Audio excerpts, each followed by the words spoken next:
It would seem that Sim Update 1 for MSFS 2024 has fixed the ground effect bug for helicopters when trying to hover over a raised helipad, or indeed pretty much anything that wasn't solid ground. This is currently available as beta, and although some have experienced some issues, my own experience is that it's made some dramatic improvements. This means the more advanced missions are now much less frustrating, although still definitely challenging. Engines started preparing for takeoff. Please be ready. Copy that we're getting in position. However, they are now challenging in a way that tests your skill as a pilot, rather than your strength of will not to throw your PC out the window. I'm going to be focusing on the helicopter cargo missions for this video, and sharing my tips for completing them. Crew has checked your chopper and secured the helideck. The service tanker just arrived.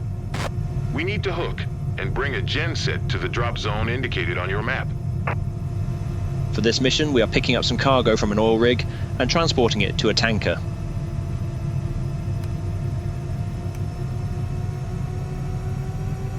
Tip number 1 is to zoom right in on the map on the tablet. The reason for this will become clear shortly.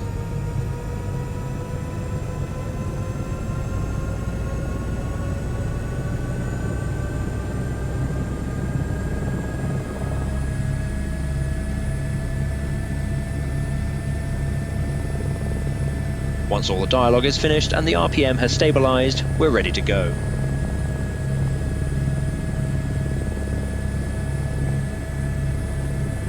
Now when I first lift off the helipad, if I turn straight towards the cargo, I can't pick it up. I have to move off the helipad before it'll mark it ready for pickup. Frankly, you'd think if you were parked right next to it, it'd be safer to hook it while you were landed, but then that would negate a lot of the challenge of the mission.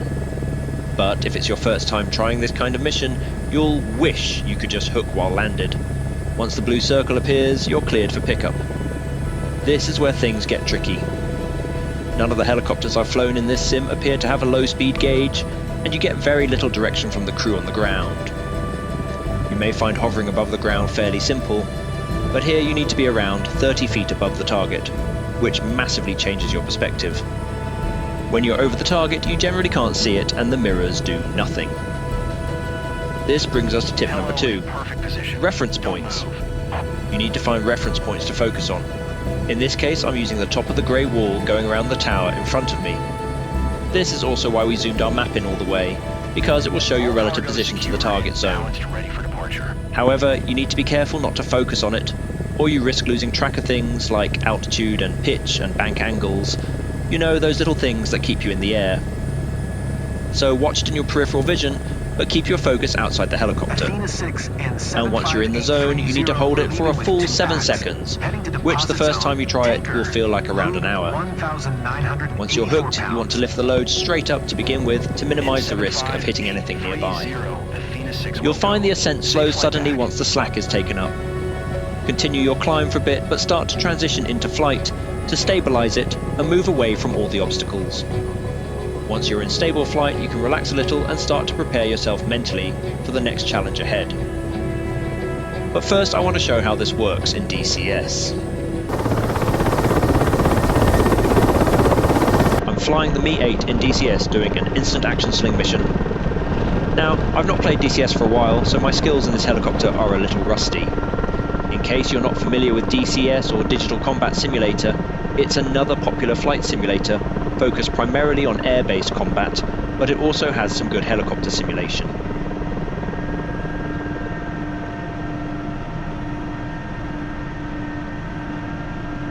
The target is marked with smoke, and I need to do the pickup from a hover as I would in Microsoft Flight Simulator.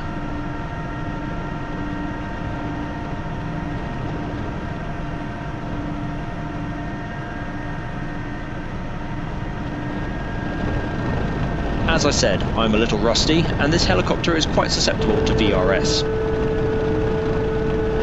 Now first of all, you can hear the audible warning from the radar altimeter, which I set to 20 feet because that's the pickup height for DCS. But most significantly, in the top right of my console is this.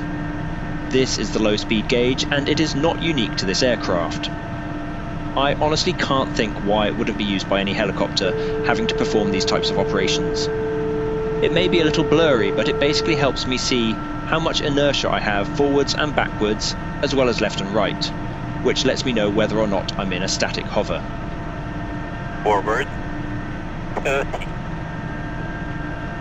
Next, as I get close to the target, the crew give me directions to help guide me onto the target. Left 10. Not just, you're on the target, or you're off the target, but actually directions and numbers, so I know where I need to correct and by how much. Right 10.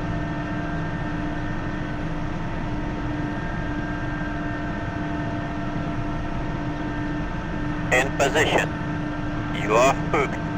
These assists make acquiring the target much easier and less stressful, Take attention. and I can't think for the life of me why Asobo hasn't taken some 3 pointers meters from off this the system ground. which has been in DCS for a very 3 long meters off time. the ground. Admittedly, when I meters off first the started ground. using it, it was a while before I figured out how to get it in English, 3 and I meters was off the instead getting the ground. guidance in Russian, which I don't speak. But even that was better than nothing. Okay, back to MSFS 2024. You'll see I'm going pretty slow.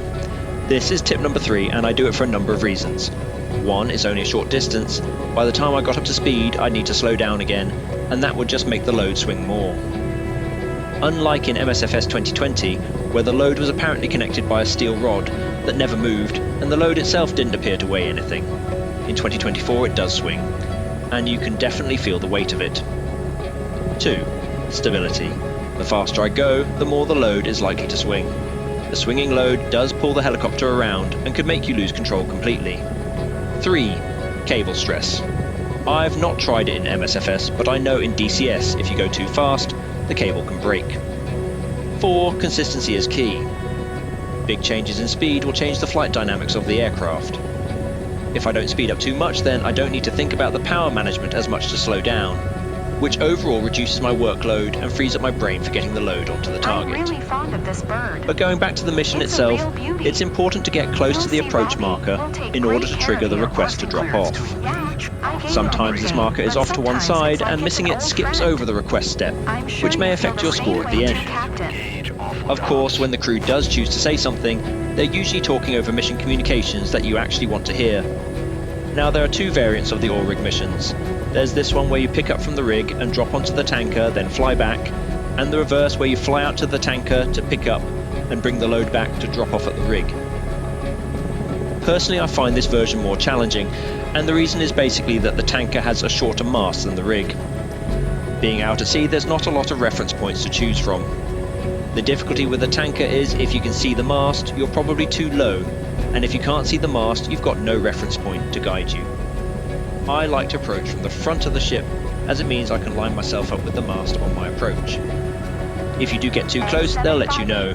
Collisions will typically result in a failed That was a mission. near miss with your load. This brings us to tip number 4, look out the side of the aircraft. It sounds simple, but when you're concentrating so hard on controlling your approach, it's easy to get tunnel vision. It also takes a bit of getting used to coordinating your flying with looking out the side of the aircraft, but you get a much better vertical field of view if you look out the door windows. It may not be too apparent from the recording because it's recording from my left eye, but I'm using the tower on the right and what I can see of the cargo containers lined up by my feet to keep my position. Once you get the call that cargo is released, you can take a big breath. From here, all you have to do is Lots of return to the new rig faces and down land. there. Hopefully, they are prepared. If not, we could be in trouble.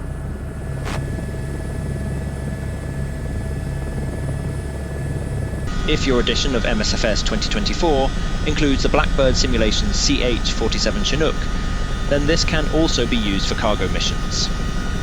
However, it comes with its own set of challenges. Firstly, I'm supposed to start the mission by taxiing to a runway.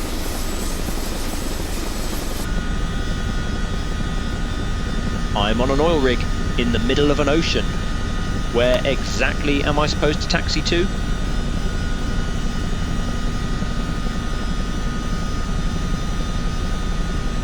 So we have little choice but to lift off and take the penalty.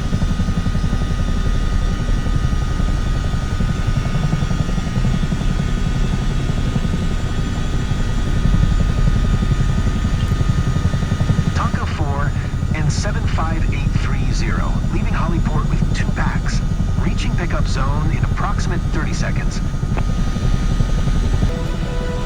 Now, being a dual-rotor aircraft, the Chinook is quite a different beast to something like the H-125. To start with, it's inherently more stable and requires little correction from the pedals. It's much more powerful, so it can lift heavier loads much more easily. However, it's also very long, which makes judging how far over the target you need to fly very tricky. The power is very sensitive, so small adjustments with a collective have a big effect.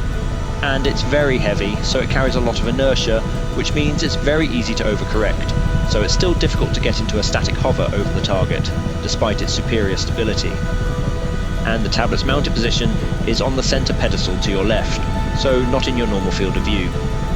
You can pop it out, but if you're in VR, you can no longer interact with the tablet once it's undocked.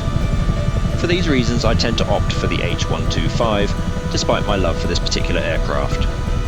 But I'm sure it would get easier with practice. But the sheer size of this aircraft means judging your hover from the side is essential. In this mission, I'm picking up from the tanker, and once it's hooked, you can see the raw power of this aircraft by how easily it lifts straight up with the load attached. Tonka 4N75830, we're leaving with 2 packs, heading to deposit zone, Holly, load 1,543 pounds. N75830, nice. Duty call, see you around.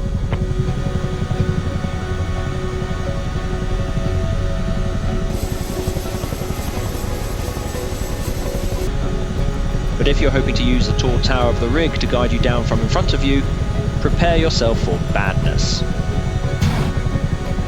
Still not on target, realign, please. Did I mention that this helicopter is pretty big? Once again, you'll want to judge it from the side, start off high and gently lower it down. It sounds easy, but it really isn't.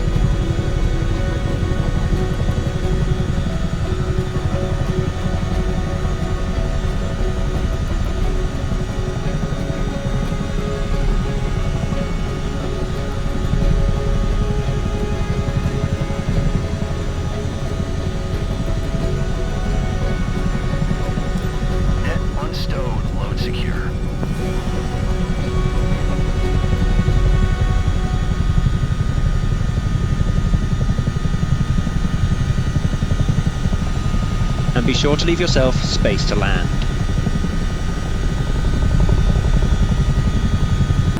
So to summarise, the 2 main challenges with these missions are judging when you're in a static hover at 30 feet, with limited visual reference points, and having an awareness of where the cargo is in relation to your helicopter. Ultimately, it takes practice, but it can be done. These cargo missions are now quite fun and rewarding missions.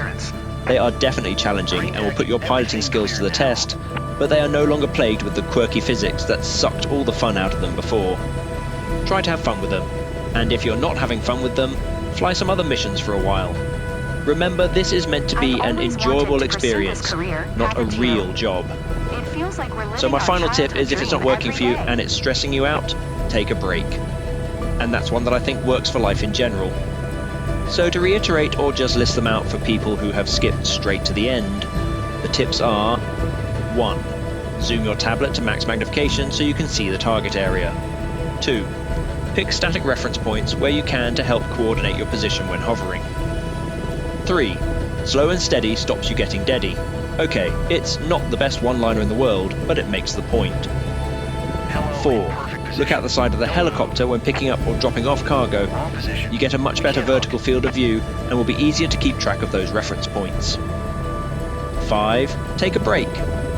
If it's getting you stressed out, it's just going to make it more difficult, so take a break and come back to it later. Hopefully some of these tips will help you with these missions. They are difficult, but they're meant to be difficult. Till next time, fly safe.